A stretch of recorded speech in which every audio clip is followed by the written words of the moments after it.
And now, in a major development, the Supreme Court will hear a series of review and writ petitions related to its 2018 verdict, permitting the entry of women of all ages into the Lord Ayyappa Temple. A 9-judge bench will hear the Sabarimala review case on April 7. A 9-judge bench, Constitution bench, will hear the case. The CJI will constitute a 9-judge bench for them to hear writ petitions filed related to the case. It will consider 7 questions of law. The Supreme Court has asked all parties to submit written arguments by March 14th. The centre has stated that it supports the review petitions. The Supreme Court has appointed senior advocate K. Parameshwara as amicus curiae. The review petitioners or the parties supporting them shall be heard from April 7 to April 9. The ones opposing the review shall be heard on April 14 to April 16. The rejoinder submissions, if any, will be heard on April 21, 2026. Well, my colleague earlier had a conversation with social activist Rahul Easwar. Listen in. Now it's a big decision, observation that has come in from the Supreme Court. The Supreme Court says that it will hear the series of review and writ petitions related to the 2018 verdict permitting the entry of women of all ages into the Lord Ayyappa Temple. How do you see this? We would humbly urge the Supreme Court regarding our rights as believers. Article 25-26 is a fundamental right guaranteed by Indian Constitution, and we would humbly request the Kerala government to change their position, pivot their position towards a believer-friendly position where we have rights to uphold our faith. Article 25 and 26 are fundamental rights carried by the Indian government, and lakhs of women already enter Sabarimala. There is only an age regulation in Sabarimala. There is no gender restriction. So I hope Honorable Supreme Court will be magnanimous enough to concede our request. Last time it went and all across. Nearly 12 states had protests. Nearly 6 nations had protests. And now, fortunately, Supreme Court took cognizance of our sadness, and the Supreme Court had the magnanimity to send it to a 7-bench and now a 9-member bench. So I hope courts will be sensitive, and we would humbly implore and beg courts and government to take a position on this.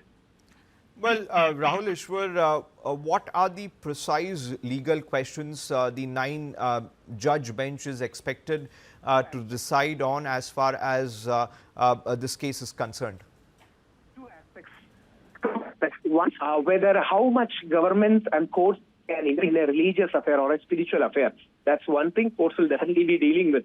And not only Hindu religion, Hindu, Christian, Muslim, Parsi, Sikh, Jain, Jew, every religion's ambit is being brought, because earlier a 5-member bench said regarding 8 different questions that courts have to consider.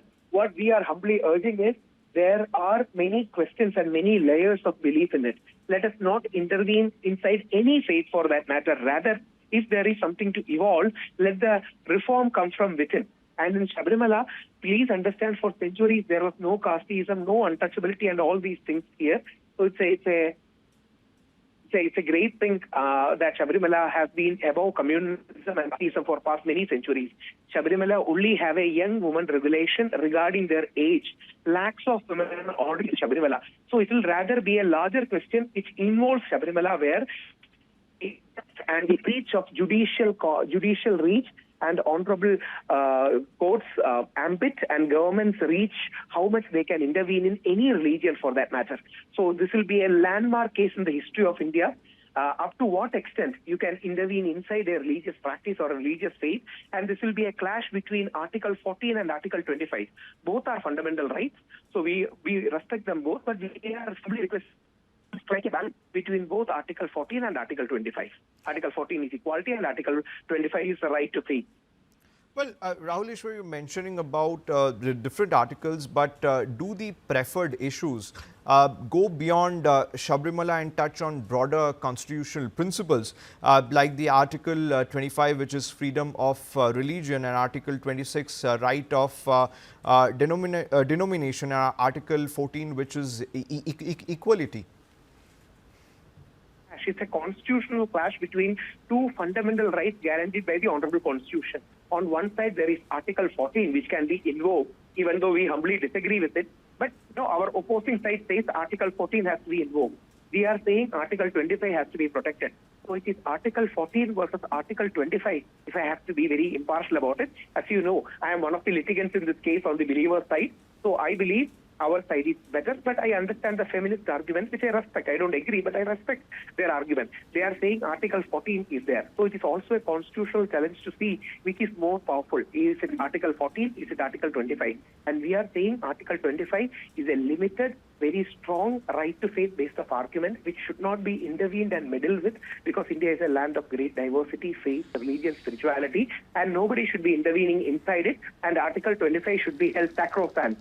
So that's our core argument, where we say, as you rightly said, the denominational right, each denomination inside Hindu community, which is called Sampradaya, community or denomination, should have their own rights and nobody should be intervening inside that. This is our core argument, because we believe Ayyappa is a Naishtika brahmachari or a celibate, and a young woman present is not, should not be there in his temple. That's our belief. And there are many people who question us. We respect their questioning, but we always maintain that temple is a private place for the deity and devotees, and nobody from outside should be able to intervene, because temple is not a public place, but a private place for the deity and the devotees.